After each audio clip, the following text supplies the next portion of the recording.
Assalamualaikum warahmatullahi wabarakatuh. Waalaikumsalam warahmatullahi wabarakatuh. Jumpa lagi dengan saya, host Emil Muhammad Shah, penanggung jawab tribunpadang.com, Tribun Network. Saya akan memandu, berbincang-bincang dengan narasumber kita dalam podcast tamu kita kali ini, yaitu Bapak Dr. Anus Mefrizon, MSI, atau biasa kami sapa itu Pak Eri. Siap, Pak Pak Eri. Beliau adalah Kepala Dinas Pemuda dan Olahraga Provinsi Sumatera Barat. Pak, sebelum kita bincang-bincang, sebelum Bapak juga nyapa Tribuners, saya sapa dulu, apa kabar Pak? Alhamdulillah, kabar baik Pak Emil. Salam olahraga Jaya. Salam sehat, bugar, gembira, luar biasa. Ini memang luar biasa benar. Ya, senang nih Pak Emil. Baru kali ini saya memandu podcast ini yang langsung berapi-api. Jadi Pak, Tribuners di sana mungkin sudah menunggu nih pembicaraan kita. Kita nanti akan membahas tentang tema yaitu sehat, bugar, dan rekreasi ke Sumbar. Ini ada semacam ajakan Pak. Supaya orang datang ke sini menikmati panorama alam Sumatera Barat dan juga nuansa-nuansa yang tersembunyi dan eksotik dan juga sehat tentunya. Pak, kita sedikit prolog ya. Ini agenda di daerah kita di Provinsi Sumatera Barat, utamanya menyambut hari ulang tahun kemerdekaan Republik Indonesia. Itu yang kali ini yang ke-78. Dan juga mungkin dalam waktu dekat hari jadi provinsi ya. Nah, di provinsi ya. Akan marak dengan berbagai kegiatan, Pak. Dan tentu ini kebetulan bagian Pak Eri nih. Akan banyak nih menggelar event-event. Dan juga ya tentunya akan menggandeng kami ya juga orang media dan mitra lainnya. Jadi Bapak dikenal sebagai orang yang punya, kalau dilihat rekam jejaknya udah dari Kemenpora, kemudian di daerah juga di Kepulauan Riau. Saya juga googling juga itu, dan juga banyak hal-hal yang menarik. Dan salah satunya itu ketika Pak Eri di Kemenpora itu menggiat atau mengkampanyekan untuk mengolahragakan masyarakat dan memasyarakatkan olahraga. Nah, itu kan agak sedikit ini Pak, ya semacam ajakannya yang betul-betul mengajak sehat. Bisa Bapak jelaskan tentang ini? Silakan Pak. Ya, terima kasih Pak Emil. Tribuners yang luar biasa, hari ini saya tersanjung bisa hadir di podcast Tribun. Mudah-mudahan kebersamaan kita pada hari ini akan membawa hal yang sangat positif. Amin. Untuk segala bidang. Jujur memang seperti Pak Emil sampai katakan tadi, kebetulan kan 2 tahun yang lalu kita dilanda pandemi yang sangat luar biasa, pandemi COVID. Nah, ini membuat semua sektor hampir lumpuh Pak Emil. Sektor orang-orang berolahraga, sektor pariwisata, sektor apa saja. Nah, setahun belakangan pandeminya sudah mulai reda, dan itu kemarin sudah dicabut secara resmi. Artinya ini perlu langkah-langkah yang konkret Pak Emil. Bagaimana dengan kondisi-kondisi yang ada ini kita mencoba kembali Pak Emil mengajak masyarakat untuk aktif berkegiatan Pak Emil, terutama berolahraga. Karena kita tidak bisa pungkiri di waktu pandemi teman-teman yang sering berolahraga itu mereka masih eksis di tengah-tengah pandemi. Itu tidak bisa kita pungkiri. Karena apa? Imun mereka bagus, mereka sehat. Karena apa? Karena berolahraga. Jujur Pak Emil, kami katakan tingkat partisipasi masyarakat berolahraga hari ini itu masih sangat rendah. Itu baru di angka 32% Tribuners.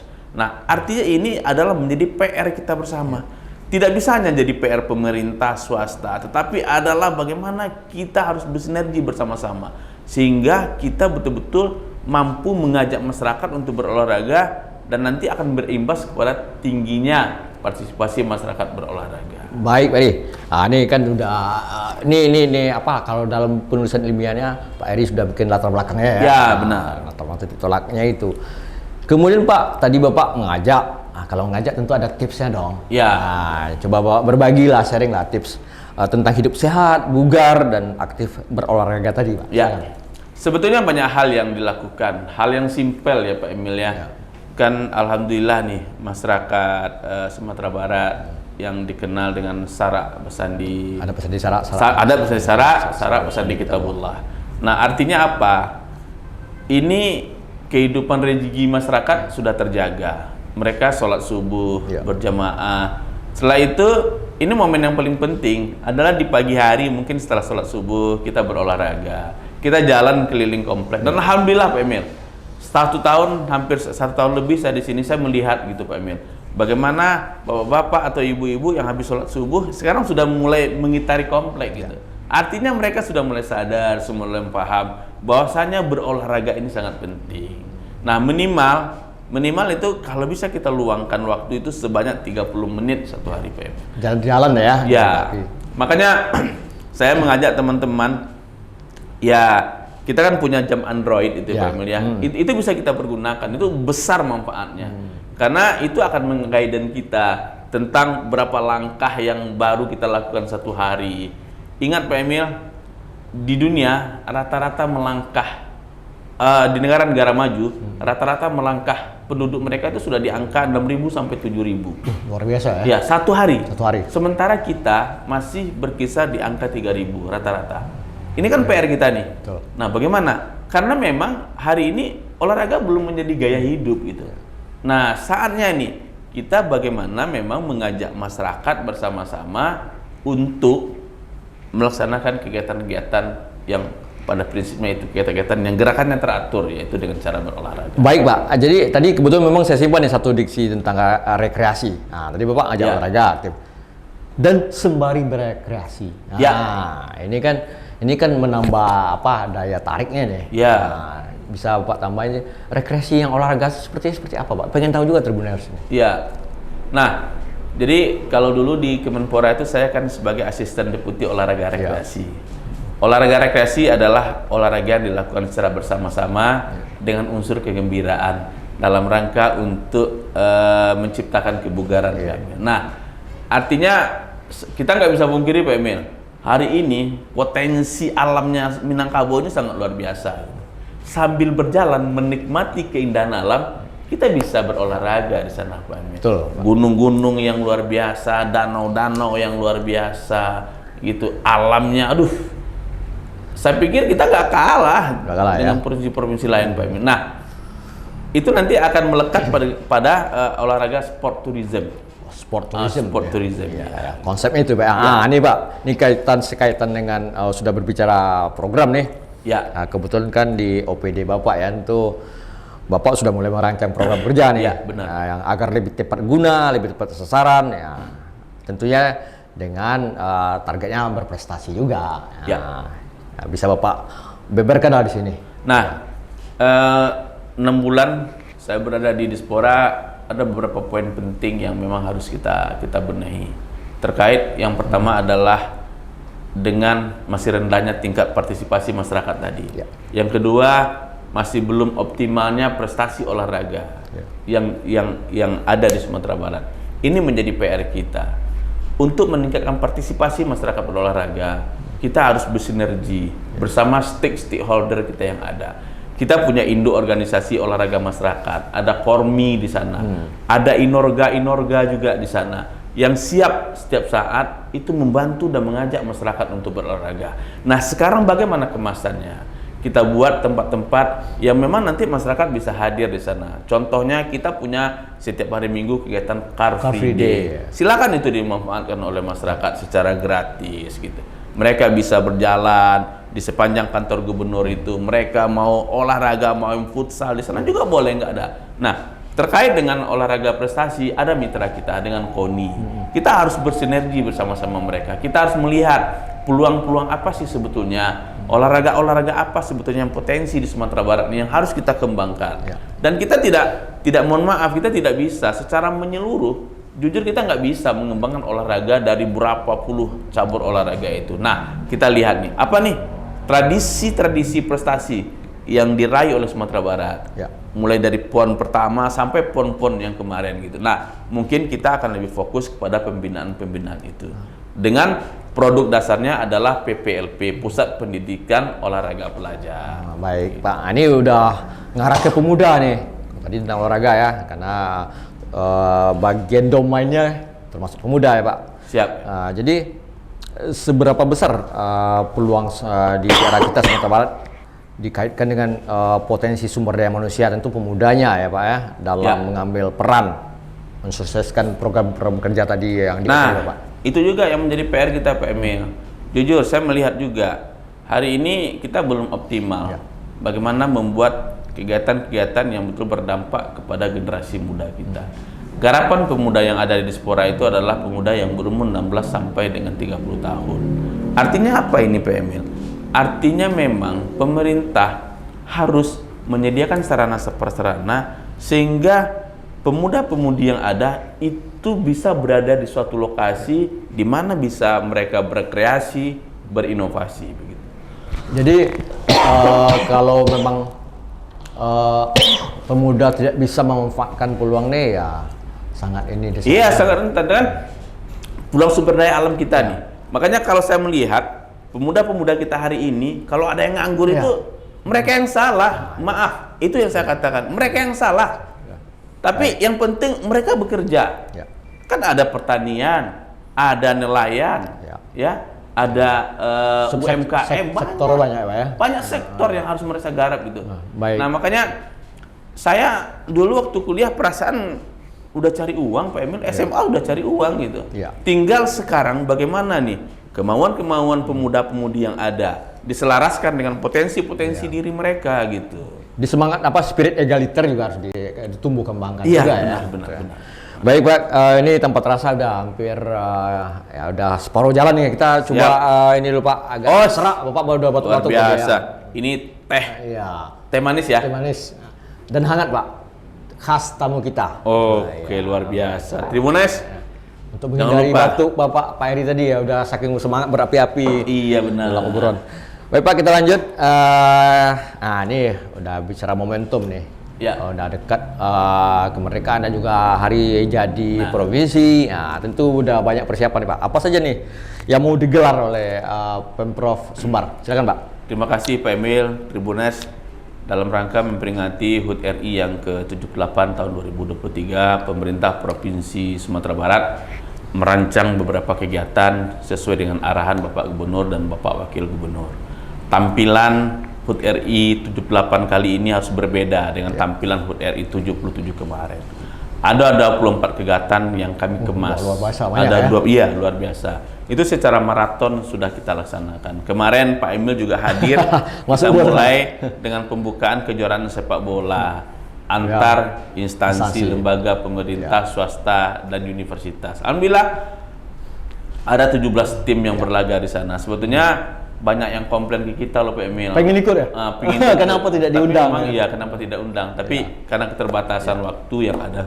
Dan ini menjadi note kami, menjadi PR kami di tahun depan, sehingga ini momentum yang sangat bagus dalam rangka itu tadi meningkatkan partisipasi masyarakat berolahraga.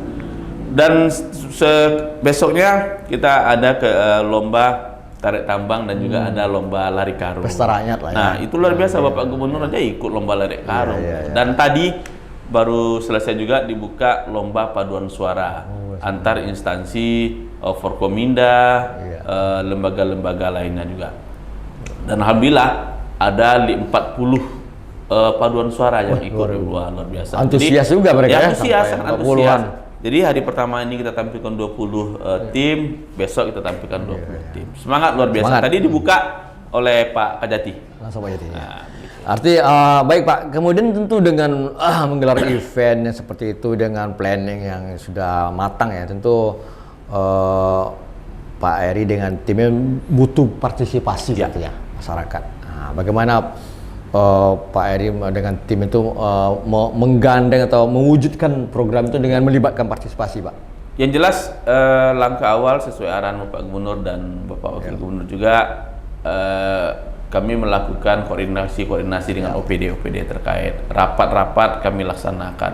Dan yang tidak kalah penting di samping dengan acara-acara rutinitas seperti ada renungan suci, ada detik-detik peringatan, ada penaikan dan penurunan, ada malam resepsi, dan yang paling spektakuler mudah-mudahan nanti pada tanggal 18 malam itu akan ada merah putih light carnival gitu. Nah, Sampai hari ini sudah mendaftar sebanyak 70 instansi lembaga yang ikut berpartisipasi pada kegiatan Merah Putih Lek Carnival. Belum pernah kita di Sumatera Barat negara itu ya? Kayaknya belum ya?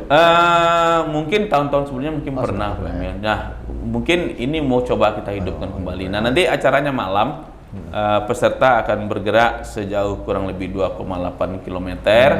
Nah, masing-masing OPD, Forkominda, lembaga-lembaga, universitas, silakan aja menampilkan apa nih sebetulnya edukasi yang akan mereka berikan di saat karnaval tersebut nanti. Misalnya kayak Dispora, apa tampilannya nih? Orang akan melihat, oh Dispora nanti akan ada sepeda hias, misalnya ada sepeda itu. Nah, itu menggambarkan bagaimana memang ya kita berolahraga. Ya. Gitu. Baik Pak. Pak, pertanyaan lanjutannya gini Pak. Tentu strateginya yang seperti tadi tentu dan sebenarnya pihak mana yang paling strategis? Ini bukan masalah sponsor loh Pak. Kalau sponsor itu yang banyak uangnya kan. Nah, yang paling menurut Pak Eri dengan tim itu yang bersinergi dengan paling yang kolaborasi dengan pihak mana yang paling prioritas lah mungkin ya. Tribunes, Pak Emil, kami sangat bersyukur kegiatan-kegiatan ini banyak disupport oleh mitra-mitra kami.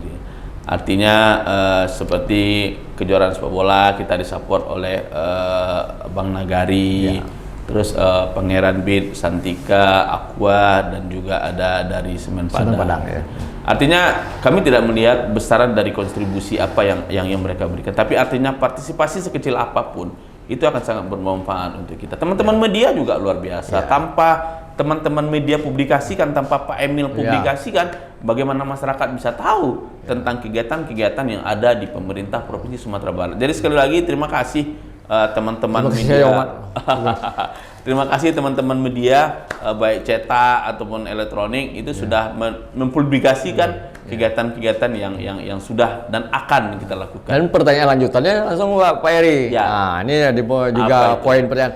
Dan tolong Pak Eri juga objektif loh, peran dan fungsi media massa ya khususnya mainstream seperti Tribun Padang Network ini, seperti apa? Biar Pak Eri juga selaku orang Pemprov dikritik alergi enggak? Coba Pak Eri berikan objektivitas lah tentang media, fungsi dan perannya. Ya, jadi jujur nih, saya hadir di Tribun ini kemarin kan Pak Emil cerita nih, datang kantor, yuk kapan nih kita podcast? Langsung saya sambut. Artinya kita melihat ini kan sangat positif gitu. Nah, nggak bisa. Jadi saya sangat setuju Pak Emil. Pemerintah itu harus dikritik Pak Emil. Harus dikritik. Biar mereka tidak jalan sendirian gitu. Tanpa kritikan itu. Nah, kalau dikritik, setidak-tidaknya mungkin ada teman-teman yang mungkin arahnya sudah mulai enggak. Itu kan kalau dikritik kan mudah jalurnya bisa lurus on the track lagi. On the track lagi gitu. Itu nggak apa-apa. Tetapi mungkin mekanismenya yang perlu kita sinergikan gitu. Saya terima kasih. Saya dan kami dan Pak Gubernur dan Pak Wakil Gubernur menyatakan gitu. OPD harus siap dikritik. Itu kata beliau. Harus siap dikritik oleh siapa saja gitu. Gitu. Kami yakin Pak, kebetulan Pak Gubernur dan Pak Wagub juga sebelum Pak Eri sudah duduk sini. Kan saya yang ngantar. Benar. Jadi terima kasih. Jadi semakin banyak hal seperti ini, artinya kan akan banyak mengedukasi tentang banyak hal yang apa teman-teman media lakukan. Kalau bagi saya tanpa media jujur kita tidak akan bisa mempublikasikan kegiatan-kegiatan Top, kita. Pak Eri. Top. Apalagi Tribun nih, Tribunes luar biasa. Luar biasa ya. Terima kasih Pak Eri, pujiannya, apresiasi. Pak Eri, pertanyaan terakhir. Siap. Nah, sebelum kita closing ya, penutupan, beri dong tips dan harapan Pak Eri. Ya khususnya juga selaku putra daerah yang pulang kampung, mau membangun nagari, kampung halamannya demi terwujudnya program unggulan Pak Gubernur dan Wagub. Silakan Pak Eri. Ya, jadi nggak ada kata pilihan. Nggak ada hal-hal yang harus kita lakukan. Kata kuncinya adalah kita harus bersinergi. Kita tidak bisa hebat sendiri Pak Emil. Pak Emil nggak bisa ngapa-ngapain tanpa dibantu oleh teman-teman ini tadi Pak Emil. Saya juga seperti itu. Selaku Kadispora, saya tak akan bisa berbuat apa-apa tanpa dukungan kabit saya, kasih saya, dan staf saya. Artinya saatnya nih, ayo kita membangun negeri yang kita cintai ini dengan cara apa? Bersinergi, berkomunikasi. Ada hal-hal yang memang tidak sinkron, kita sinkronkan. ada masalah-masalah, Selesaikan, Pak, ya? kita selesaikan Betul. gitu. Secara adat Jadi, dulu, ya? ya, secara adat dulu. Nah, buat apa kita gondok-gondokan? Bukan Betul, samanya lagi betul. sekarang. Dan Setuju, Pak. itu bukan ciri khasnya Sumatera Barat gitu, Pak Emil. betul. Warga Sumatera Barat ini luar biasa, terkenal dengan kesantunnya, Pak Emil. Saatnya, yuk kita bersinergi bersama-sama, pemerintah, masyarakat, swasta. Yuk, bahu-membahu untuk mengisi pembangunan di ranah Minang yang sangat kita cintai ini. Ya, sepakat. Baik, ini tanpa terasa sudah closingnya, sudah penguatan yang sudah harus kita semangatnya harus kita dorong benar sama-sama dan harus maju. Baik, Tribuners semuanya, serasanya sudah cukup dan ada hal yang tadi dapat diambil dan petik dari perbincangan kami dengan Pak Eri, Kadispora Sumatera Barat. Dan sebelum kita tutup, jangan lupa Tribuners klik akun media sosial kami, channel Tribun Padang Official, Instagram, TikTok, Twitter, dan juga Facebook. Akhiri, assalamualaikum warahmatullahi wabarakatuh. Waalaikumsalam warahmatullahi wabarakatuh.